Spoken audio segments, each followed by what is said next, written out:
welcome back to V8 Creative and part 4 of the Morgan three-wheeler build. And on this episode, I share with you a fateful day in 1950 when my dad's Morgan entered a motorsport event and it didn't come out the other end very well. But more about that in a moment. As regards spannering, we're focusing on cable controls.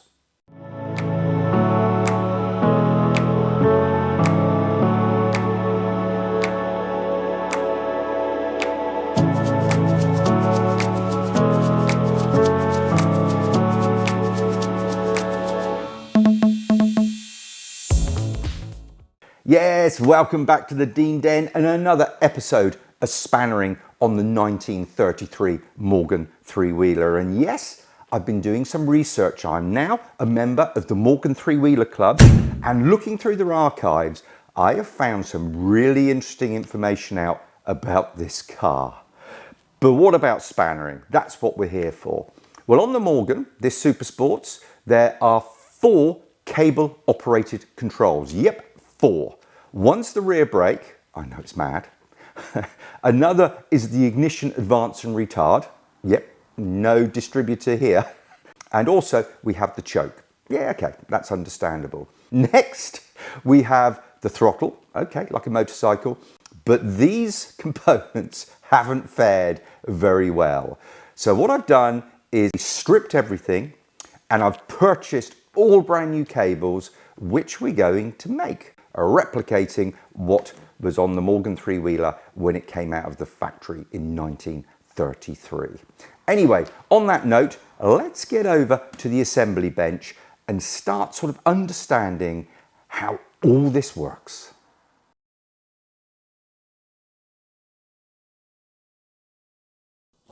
Welcome to the assembly bench. Yep, and the first control we're going to be looking at is the rear brake mechanism. Now what I've got in front of me here, this is the rear hub, and if you imagine that goes in like so. The rear wheel bolts on here, and then the chain goes on here, on this sprocket. And then inside, this is the braking drum. Now what goes against this surface are the shoes, and the shoes are held in this mechanism here.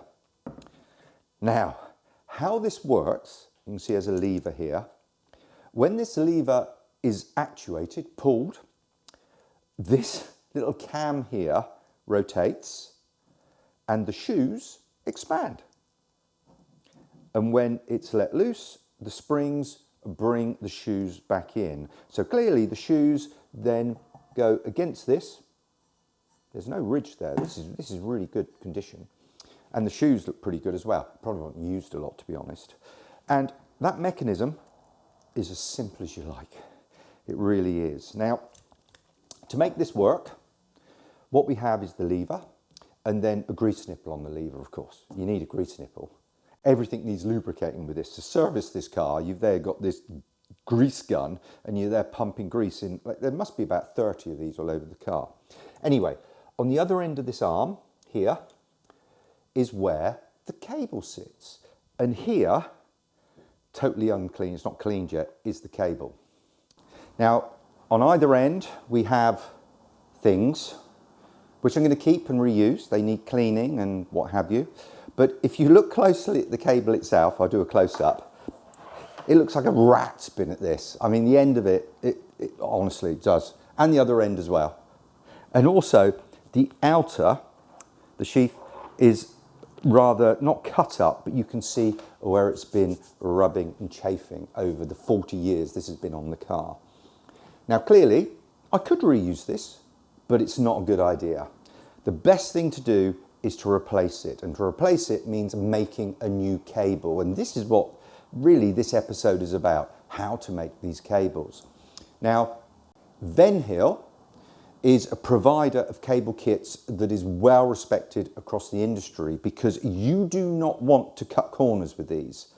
This is the rear brake after all. So you need to make sure you're purchasing something that is quality and capable of, well, helping you stop in this thing. So what Venhill does is it provides universal cable kits, and here is one here, one I purchased earlier. And in the kits, you get an outer with one ferrule crimped on one end, which is very nice. You then get an inner cable, which has one nipple soldered on one end and the other end is just blank. And then you get a selection of ferrules, boots, and also nipples. So what you can do is replicate what is here. Now, the first thing I'm going to do is I'm going to remove the ends, because I am actually going to reuse these ends because they match up to this brake on one end and also on the other, but I will be using one or two of these items. So the first thing to do, let's disassemble this and clean the ends up, start measuring and replicate this cable.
Right, I've got the old cable here and I want to get the inner out so I can accurately measure it.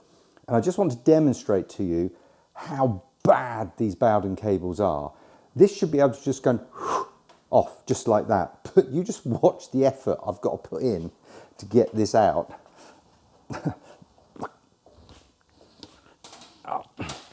Oh yeah, there you go. Boy, oh boy, that's disgusting. The thing is, with Bowden cables, if they get grit inside here, they'll just congeal and get really nasty. And also, the last thing you want to do is put lots of grease down here because it will just attract debris. So the inner, you should only really lubricate with a really light oil. Man. Yeah, well, let's go over to the workbench and I'll make the outer first. So here's the old one, here's the new outer. And as you can see, one of these ferrules have already been put on the end. So what I'll do is I'll match those up.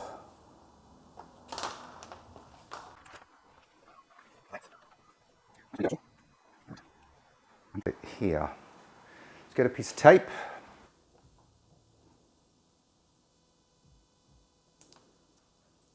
Okay. There we go. Now what I always do here is put an arrow of the end to cut because it is so easy to cut here.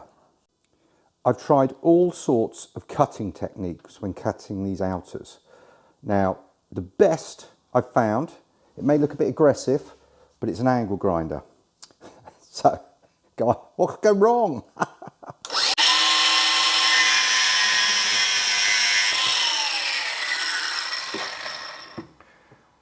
So now inside here, you're going to have a sharp edge. So just use a pointer and do this. And that will get rid of any burrs. Now what I'm going to do is get a little knife and just tidy that up.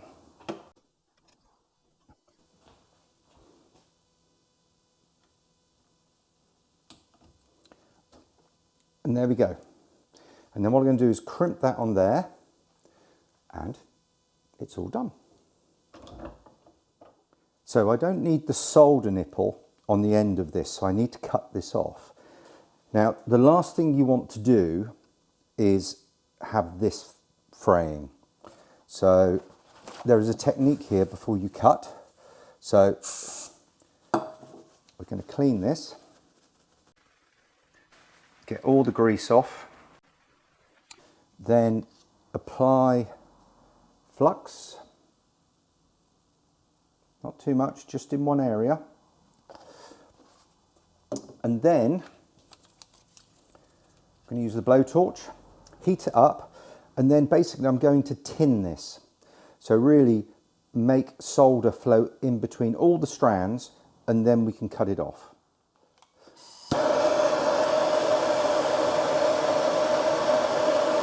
There you go, not too much,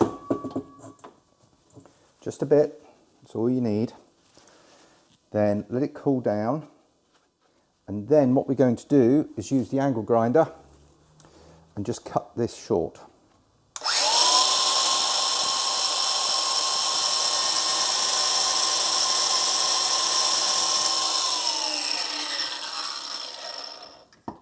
And then what you'll see at the end is we get a perfect cut. It hasn't splayed out. And that's it, as simple as that. So now we're going to do this on the other end. Well, actually, we're going to cut it, mark it to length, and then I'm going to do the same. So there we've got a brand new outer. And then if we thread the inner through, oh, it's just like butter. Goes out the other end. And just pop the ends on. Now I'm just going to do this just temporary. So it goes on like this. I'm actually going to use a new end on here. That fits perfectly. And then the other end goes through and we're done. That's it. That looks pretty good. Quite pleased with that. There's a rubber boot here. I might pop that on actually, because that may stop crap going down in it. And there we go, all done.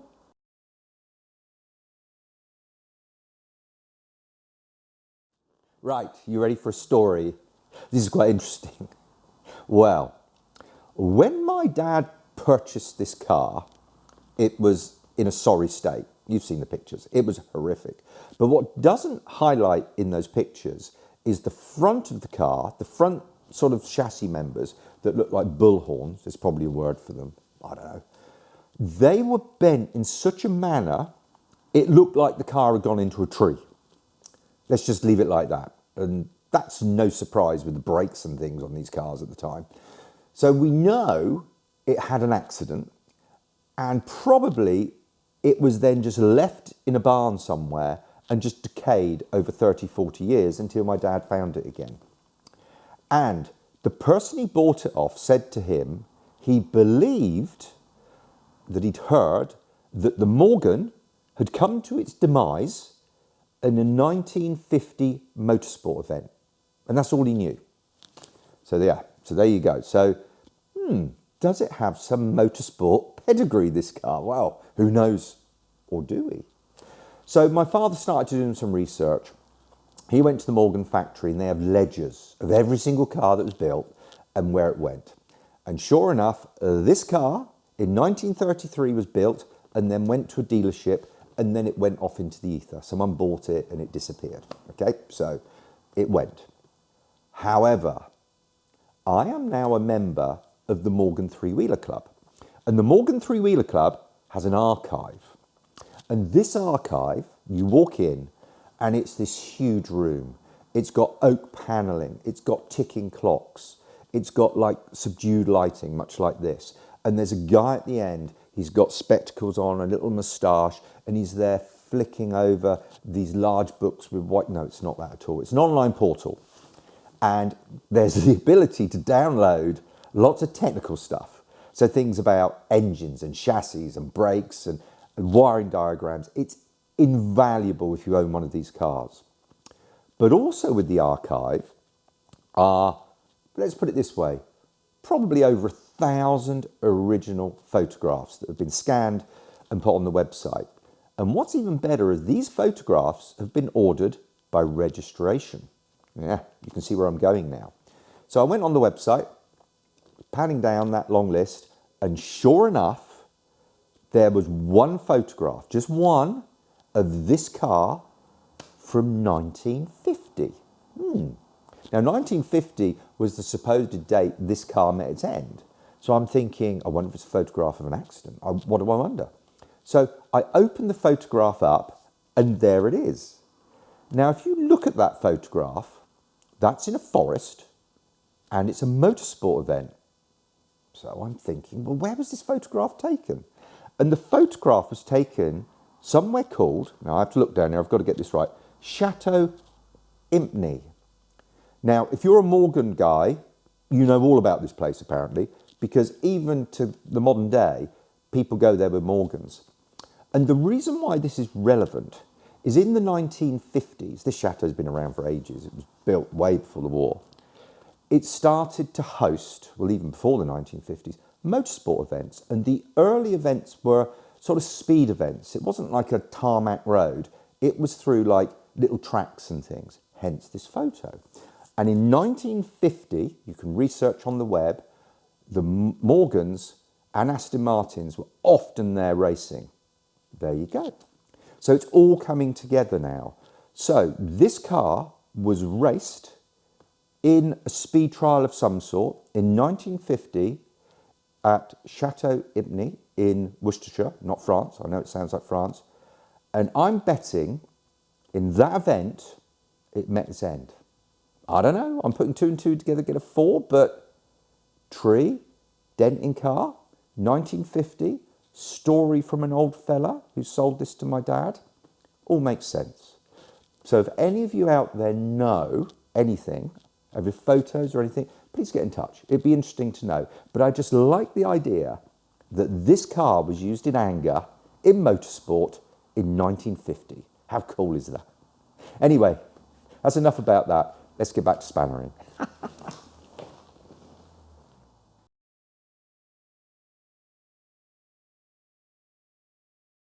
Now, the rear brake was pretty straightforward, replacing that cable, but this is rather more involved. What I'm talking about is the steering wheel. Now, on the steering wheel, if you look, we have 1, 2, 3 levers and 1, 2, 3 cables. Now, the cables, if you thought the rear brake looked scabby, these are horrific. I mean, honestly, it looks like a rat has definitely had to go all of this. Anyway, on this steering wheel, the controls are, so we have this here. These are only loose. So this cable, what this does is advances and retards the ignition. And I'll just put an insert up there where you can see the action of the front of the engine, the Baker-like cover, and this allows it to rotate left and right, which changes the ignition timing. Over here on the right, we have the choke, which is this little one here. A choke's a choke, isn't it? It's just to help start the engine. And then this one here, this is the throttle. This is what makes you go fast. And what's cool is this is spring loaded. I guess if you get thrown out of the vehicle and your hand comes off, it then goes to idle. It's like a dead man's handle in a train, I guess. So if we look on the other end, for the advance and retard, we just have this little end bit with a spring on it that looks like it's come out of, well, the ark. So that we're going to take off and clean up. And then on the Amel carburettor, we have the 2 cables going into it, one for choke and one for throttle. And inside here, this has ends as well, which will require us to do some soldering of nipples. But that would be easy. Don't have to worry about that. So there you go. Very straightforward again. So let's get the blowtorch out and start making some cables.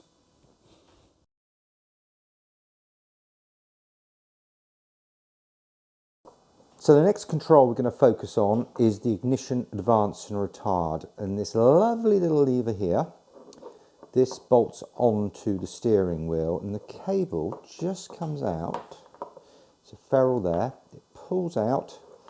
And then there is like this little cylindrical nipple on the end that I might have a new one of these in the kit. If not, I'll unsolder this one and reuse it. So let's just get the kit and see what options I've got.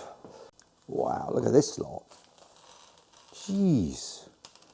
Look at all these little ones. Man, oh man. Oh, I see. Those are to go on the ends to stop it fraying. Okay, understand that. Here we go. Whoops. Now, let's see. Got to go in everywhere.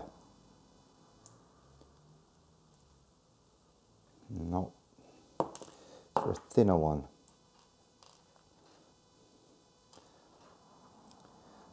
No, I think I'm going to have to reuse this. Because all these are fatter, but that's okay. That's all right, not a problem. Right, now let me pull this to one side.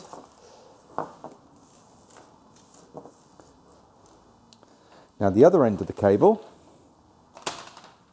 which is this. Okay, now pull out that split pin. All this needs cleaning up. And on the end is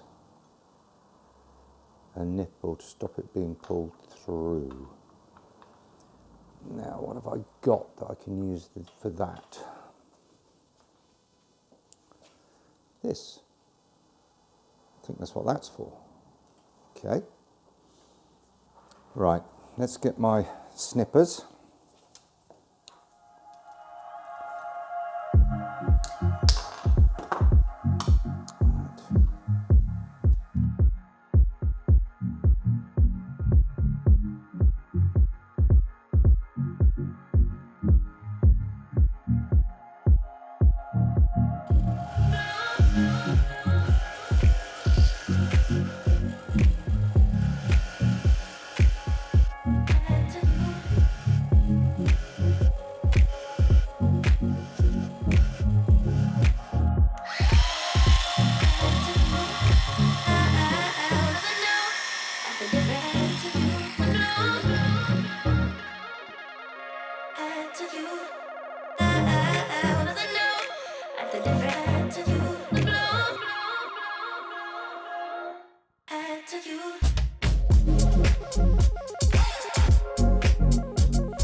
So there you have it.